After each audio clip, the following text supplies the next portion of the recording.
ಭ್ರಷ್ಟ ಕಾಂಗ್ರೆಸ್ ಸರ್ಕಾರಕ್ಕೆ ಧಿಕ್ಕಾರ ಧಿಕ್ಕಾರ ಕಾಂಗ್ರೆಸ್ ಸರ್ಕಾರಕ್ಕೆ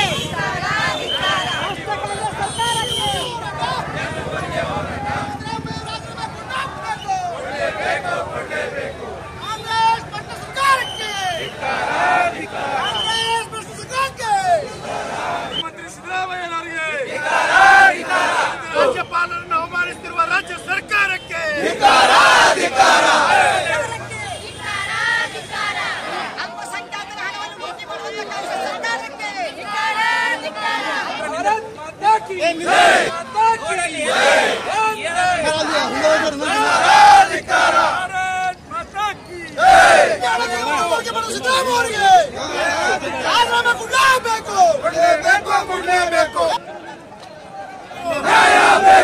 ವಿರೋಧಿ ಕಾಂಗ್ರೆಸ್ ಸರ್ಕಾರಕ್ಕೆ राज्यपाल का जो स्थान है वो बहुत बड़ा स्थान है। वो कॉन्स्टिट्यूशन का एक इम्पॉर्टेंट पोस्ट है। ऊपर प्रेसिडेंट ऑफ इंडिया या उपराष्ट्रपति के बाद अगर कोई महत्व का एक स्थान है तो वो गवर्नर का स्थान है। वैसे स्थान पे जो भी व्यक्ति है और वो भी जो गहलोत जी वो अनेक बार पार्लियामेंट मेंबर बन चुके हैं, वो असेंबली मेंबर भी थे, वो 2-3 बार राष्ट्र में वो मंत्री भी थे और जो कॉन्स्टिट्यूशन या संविधान को अच्छी तरह समझते हैं। और वो आदमी काफ़ी समय लेके जब परमिशन दिया गया कि सिद्धरामैया को आप इन्वेस्टिगेशन करना है, प्रोसिक्यूशन करना है, तो उसके मान रखते हुए सिद्धरामैया को पहले रेजिग्नेशन देना चाहिए। और मुझे बहुत दुख की बात होता है, सिद्धरामैया क्या बोलते हैं, मैं बहुत क्लीन आदमी हूँ, मेरे ऊपर कोई ब्लैक स्पॉट नहीं है। अरे भाई तुम चीफ मिनिस्टर रह के, वो भी एक कॉन्स्टिट्यूशन पोस्ट रह के, दूसरा बड़ा कॉन्स्टिट्यूशन पोस्ट को आप इज्जत नहीं देते और बोलते कि उन्होंने रिजाइन करना, क्या बात है ये? You are sitting on a chief minister post. और मैं बोलता हूँ उनको शर्म होना चाहिए ऐसे बात वो कहते हुए। और राहुल गांधी जी को भी मैं विनती करता हूँ, आपको अगर कॉन्स्टिट्यूशन में अगर आपको कोई मान्यता देना चाहते हैं, आपका पक्ष अगर कॉन्स्टिट्यूशन को मान्यता देना चाहता है तो सिद्धरामैया से रेजिग्नेशन आप खींच लो। पहले वो रेजिग्नेशन जाना चाहिए, फिर इन्वेस्टिगेशन होने दो, प्रोसिक्यूशन का कार्रवाई चलने दो, let the law take its own course. लेकिन गवर्नर को तुम रेजिग्नेशन देना ये सबसे बड़ी गलत बात है। मैं समझता हूँ या सिद्धरामैया रहने दो या आइवान डिसोजा रहने दो या कोई भी मंत्री रहने दो, उनको पहले उनके ऊपर केस बुक करना चाहिए और उनको बिहाइंड द बार्स डालना चाहिए। देखिए ये सारा मामला जो भी है सभी लोग अच्छी तरह से जान चुके हैं।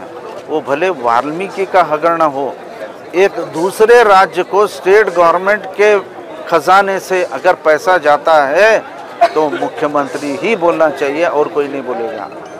तो उसमें भी 89 करोड़ तेलंगाना को गया, लेकिन हकीकत ये है कि बैंक का जो उनका जो अकाउंट है, दूसरा एक अकाउंट जिसको परमिशन नहीं है निकालने के लिए, वहाँ पे अकाउंट निकाल के वो पैसा अगर ट्रांसफ़र करता है तो मैं बोलता हूँ ये पूरा हमारे मुख्यमंत्री के नाक के सामने ये सब हो रहा है। उसी तरह मोड़ा के जो भी चल रहा है उधर मुख्यमंत्री जानते हैं, उन्हीं के इन्फ्लुएंस से वो डीनोटिफाई भी हो गया है।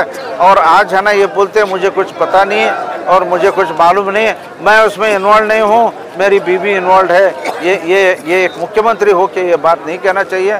मैं बोलता हूँ अगर सिद्धरामैया को थोड़ा भी अगर उनकी अगर इज्जत को ना उन्होंने अगर मतलब इज्जत को अगर उसके बारे में सोचते हैं तो पहले रेजिग्नेशन दो। रेजिग्नेशन देने के बाद let the investigation take place. और अगर आप प्रूव कर लो कि आप उस इसमें कलंक में मैं नहीं हूँ, बाद में है ना lord let it take its own course. लेकिन उसको इन्वेस्टिगेशन के लिए क्यों रेजिग्नेशन देते हैं? ताकि आप कोई कागज या कार्रवाई आप अपने वश में नहीं रख लेना, स्मूथ इन्वेस्टिगेशन हो, इसलिए उनको रेजिग्नेशन देने के लिए हम पूछते हैं।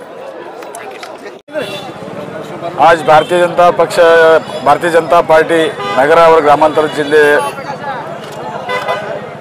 दोनों ऑर्गेनाइजेशन के हिसाब से आज कर्नाटक का जो मुख्यमंत्री सिद्धरामैया जी है, फिर उसका कैबिनेट का मंत्री कृष्णा बैरेगौड़ा हो, I1 डिसाचा हो, सब लोग हमारे ऑनरेबल गवर्नर जी के बारे में गलत शब्द उपयोग कर रहे और निंदा कर रहे।